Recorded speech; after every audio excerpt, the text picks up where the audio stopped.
안녕하세요. 해티입니다. 오늘은 구독자님께서 부탁하신 카라비너를 그려보도록 할 건데요. 카라비너라고 들어보신 적 있나요? 카라비너 같은 경우는 등반용품, 등산을 할 때 쓰는 용구라고 생각하시면 됩니다. 암벽 등반을 할 때 쓰이는 용구입니다. 그래서 어, 사실은 형태를 많이 본 적은 있지만 실제로 이 형태가 가지고 있는 이름은 많이 모르셨을 거라고 생각이 드는데 카라비너라고 한대요. 그래서 실제로 한 번쯤은 그려봤을 거라고 생각이 들어요. 한 번쯤은 그려봤을 거라고 생각이 들고, 저도 이름을 항상 까먹는 개체라고 보시면 됩니다. 일단 제가 색깔은 그냥 기본 쇠 색깔로 해볼까 했지만 실제로 나왔었던 물체예요. 대학 시험에서. 그래서 그 대학 시험에서 출제됐던 색깔은 노란색, 초록색, 파란색이더라고요. 그래서 저도 그 출제된 대학 실기에 맞춰서 노란색, 초록색, 파란색을 이용해서 배치를 해서 채색을 해보도록 할게요. 잘 지켜봐 주시면 될 것 같고요. 일단 노란색부터 칠을 하는데요. 노란색 같은 경우는 진출색이다 보니까 메인 포인트에다가 잡아주시는 게 제일 좋습니다. 해서 노란색을 바를 때는 순수하게 노란색만 바른다기보다는 약간은 주황빛을 도는 주황빛 아니면 혹은 약간 붉은빛이 도게끔 채색을 해주시는 게 좋습니다. 그리고 원래 일반 쇠 같은 경우는 검은색부터 블랙부터 칠하지만 이런 색깔이 있는 쇠는 색깔 단계를 좀 잡아주신 다음에 그런 다음에 블랙을 잡아주시는 게 태워먹지 않은, 그리고 채도를 떨어뜨리지 않고 산뜻하게 그릴 수 있다라는 점이 중요합니다. 그래서 바로 블랙을 잡지 마시고 색깔 단계를 충분히 잡아주시는 게 좋아요. 자, 노란색을 칠하고 난 다음에는 초록색을 먼저 칠해주시는데요. 초록색을 칠할 때는 린넨 그린부터 칠해주시 마시고요. 약간 라이트 그린과 비리디안을 섞은 색 정도라고 보시면 될 것 같아요. 일종의 그 크리스마스 장식고 색깔 있죠? 빨강과 초록 했을 때 그 초록 색깔이라고 보시면 돼요. 그래서 약간은 비린디안기가 강하게 나는 색깔이라고 보시는 게 좋습니다. 이유는 노란색이 거의 2번 톤에 가깝기 때문에 조금 더 진하게 초록색을 들어가 주시는 게 좋을 거라고 생각이 들어서 저는 비리디안기가 조금 강한, 그리고 라이트 그린과 비리디안을 섞은 색을 발라줬고요. 그리고 이제 선생님 지금 보면 알겠지만 둥근 붓을 사용하고 있어요. 사선붓도 좋을 수는 있겠지만 지금 이것은 곡선이 많은 요소인 개체이기 때문에 둥근 붓을 이용해서 채색을 해주시는 게 훨씬 더 편하실 거라고 생각이 듭니다. 그래서 종이를 잘 지금 많이 돌아다니고 있는데 실제로는 종이를 많이 돌려가면서 내가 깨끗하게 칠하고자 하는 부분에다가 깨끗하게 칠할 수 있게끔 종이를 돌려서 채색해 주시는 게 아주 편합니다.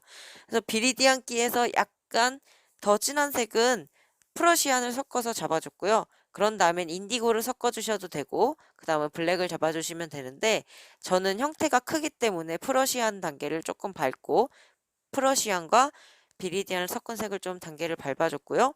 그런 다음에 블랙을 가주시면 돼요. 만약에 나는 개체가 조금 작다 하실 경우에 굳이 프러시안 단계를 안 잡고 바로 블랙을 가셔도 됩니다. 자, 다음 같은 경우는 이제 파란색 개체를 잡아보는데요. 파란색 같은 경우는 저는 주로 세룰리안을 먼저 씁니다. 혹시 메인 주제 포인트에 들어오는 색이라면 코발트를 쓰시는 게 맞습니다. 하지만 얘는 아주 메인 포인트에 들어가 있는 건 아니기 때문에 세룰리안부터 단계를 잡아주신다고 보시면 될 것 같아요. 그래서 노란색보다는 채도 단계를 조금 더 낮춰서 해주신다고 보시면 되고요. 파란색 같은 경우, 그리고 초록색 같은 경우도 마찬가지지만 초록색과 파란색은 약간 쿨 개념이 강하기 때문에 어둠 단계를 잡으실 때는 인디고로 잡아주시면 될 것 같습니다. 그래서 지금은 약간 인디고로 단계를 잡아주시고, 그리고 이제 아까 노란색과 다르게 파란색 이 카라비너는 개체가 서 있기 때문에 가운데로 어둠을 잡아주시는 게 좋아요. 혹시 제 설명이 어렵거나 잘 이해가 안 되는 분들은 댓글에 달아주시면 선생님 바로바로 피드백 해드릴게요. 혹시라도 설명이 어려우신 분들은 댓글을 이용해 주시면 좋을 것 같아요. 아시겠죠? 아까 처음에 파란색을 바를 때는 사선붓을 썼지만 지금은 둥근붓을 쓰죠. 아무래도 큰 면적에서는 사선붓을 썼지만 조금씩 묘사를 해 들어가거나 어둠을 잡을 때는 둥근붓을 이용하시면 훨씬 편하다는 거 잊지 않으셨으면 좋겠어요. 아시겠죠? 저렇게 인디고를 해서 어둠을 단계를 잘 봐서 해주시면 될 것 같습니다. 아시겠죠? 지금은 과감하게 바로 블랙 단계 너무 많이 밟지 마시고요. 그래도 쇠의 질감이기 때문에 블랙을 바로 잡아주시는 게 좋아요. 그리고 본인이 자꾸 태워 먹는다, 나는 채도가 자꾸 떨어진다 하시는 분들은 블랙에 물만 안 타시면 채도가 절대 떨어질 리 없을 겁니다. 선생님 말 명심해서 블랙은 절대 물 타지 마시고요. 단계를 잘 밟아서 블랙을 찍어주시면 절대 태워 먹지 않고 산뜻하게 블랙을 칠해주시면서 채도가 떨어지지 않으실 수가 있어요. 아시겠죠? 블랙 같은 경우는 자신감 있게 강하게 한 번에 찍어주시는 게 키포인트라고 보시면 돼요. 아시겠죠? 그리고 또 이제 쇠에서 중요한 거는 돌아가는 면적 부분, 그리고 그 쇠가 돌아가는 부분, 예를 들면 카드링이나 클립같이 돌아가는 부분을 잘 그려주시는 게 중요합니다. 자, 지금 부분은 쇠 부분이에요. 그래서 이거 아까 뭐 그 노란색도 쇠 부분이지만 지금은 일반 우리가 알고 있는 그 쇠, 크롬 부분이죠. 크롬 같은 경우는 단계를 많이 밟지 마시고요. 바로 블랙을 가주시는 게 좋아요. 지금도 앞에 그 열쇠고리에 달려있는 것처럼 카라비너에도 달려있는 게 있더라고요. 그래서 블랙부터 잡아주시고요. 그러니까 어둠부터 잡아주시면 돼요. 쇠는 대비가 나는 물체이기 때문에 일단 블랙부터 가운데인 블랙부터 잡아주시고, 그 다음에는 쿨앤 웜에 대한 개념 알고 계시죠?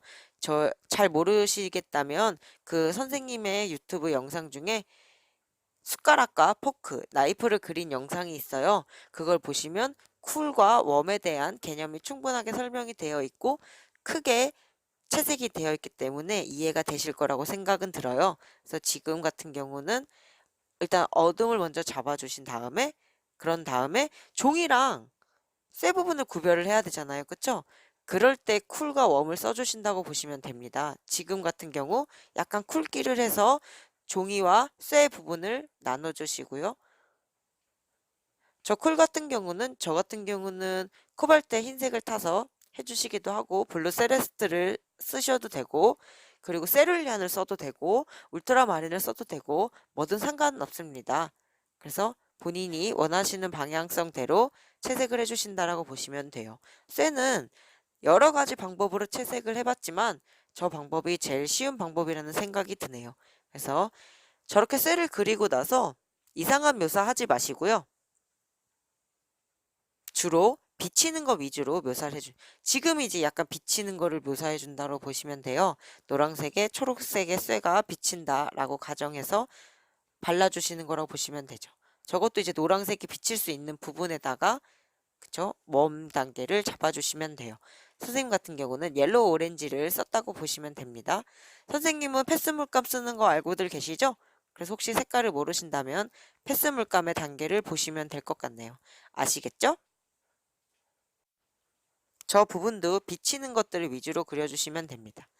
지금은 선생님 같은 경우 이제 물닦기, 작은 개체에서는 굳이 할 필요는 없는데 큰 개체에서는 조금 물닦기를 해주시는 게 화이트를 찍을 때 훨씬 더 어색하지 않게 찍을 수가 있답니다. 반짝이 같은 경우는 크게 영역을 잡아주시고 가운데다 화이트를 찍어주시면 훨씬 더 자연스럽게 찍을 수가 있어요. 그래서 큰 개체일수록, 근데 작은 개체에서는 안 해주셔도 상관없어요. 작은 개체는, 그리고 특히 노란색 개체는 바로바로 화이트 찍어주셔도 됩니다. 아시겠죠?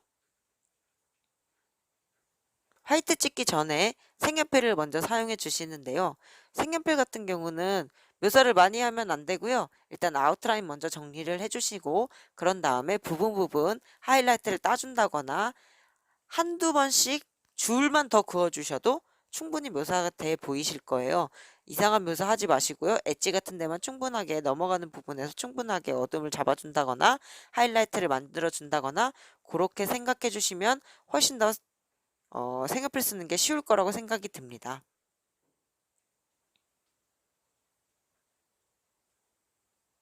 저런 식으로 화이트로, 그러니까 이 물닦기 한 가운데다가 색연필을 해주신 다음에 나중에 화이트를 딱 찍어주시면 쉽게 반짝일 수가 있어요. 아시겠죠? 지금도 아웃라인, 외곽 정리 꼭 다 해주시고요.